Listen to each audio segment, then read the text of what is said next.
Good afternoon. I just want to say a few words about the anti-LTN demonstration that will be happening this Saturday. It takes place from 1 p.m. till 4 p.m. People will rally on the forecourt outside of Argos by Old Street Roundabout, well, what was formerly Old Street Roundabout. Then they will proceed to march on Hackney Town Hall, where there will be speakers and invited guests.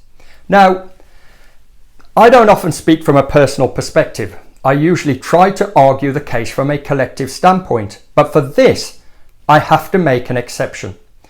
I make no apologies for being a licensed London taxi driver, but during lockdown, I didn't work as a cabbie. I volunteered transporting children with additional needs to and from school on weekdays, both mornings and afternoons.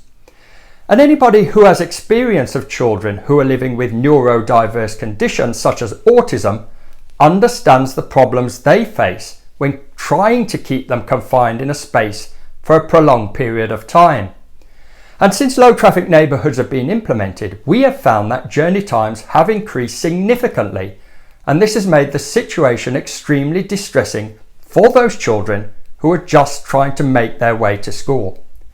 And because local authorities haven't conducted comprehensive, properly administered consultations, and because emergency legislation has allowed them to overlook equality impact assessments, no consideration has been given to these children. And in fact, we attended a meeting at Islington Town Hall back in September last year, where we discussed this issue extensively. And just for clarification, we weren't there to instill any kind of division. In fact, all of us who attended were Labour supporters, two of whom were card-carrying Labour members.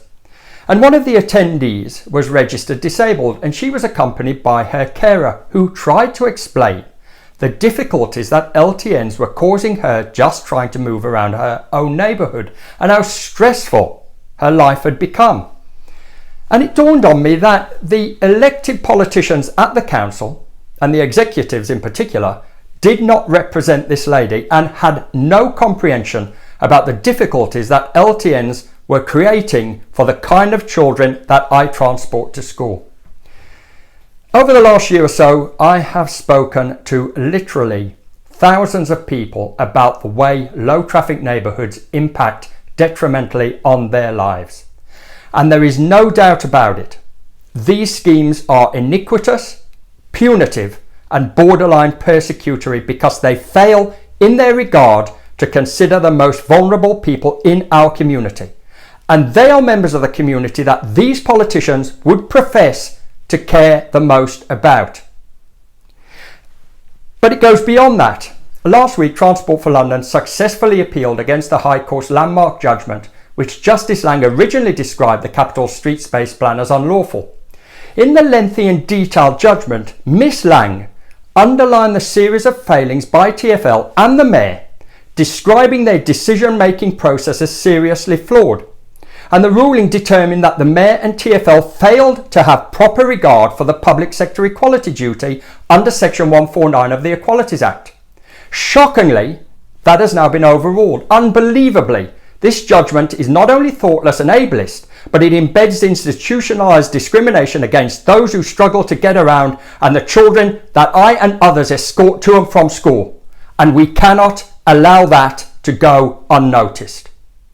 We now need more than ever to make our voices heard, because what our detractors want, and that includes politicians and the politicians that lauded the discriminatory ruling in the High Court last week, is for them to continue rolling out these schemes, but for us not to respond. And if you do respond, you are demonised, vilified, cast aside as though you were collateral damage, and even targeted by vested interest groups. Now, I would never assume the position of knowing what it is like to be disabled. But my lived experience of transporting children who may not be afforded the same options as everybody else has stimulated me to stand up against these egregious, unprincipled, unethical policies. And it doesn't matter who you believe is to blame, whether it is Tory cash or Labour implementation. Because when the boot is on your throat, it matters not whether it is the right foot or the left foot. The end result is the same. And that means your voice is unheard and your concerns are dismissed outright. And that is why I will be shouting my objections to LTNs from the rooftops this Saturday at 1 p.m.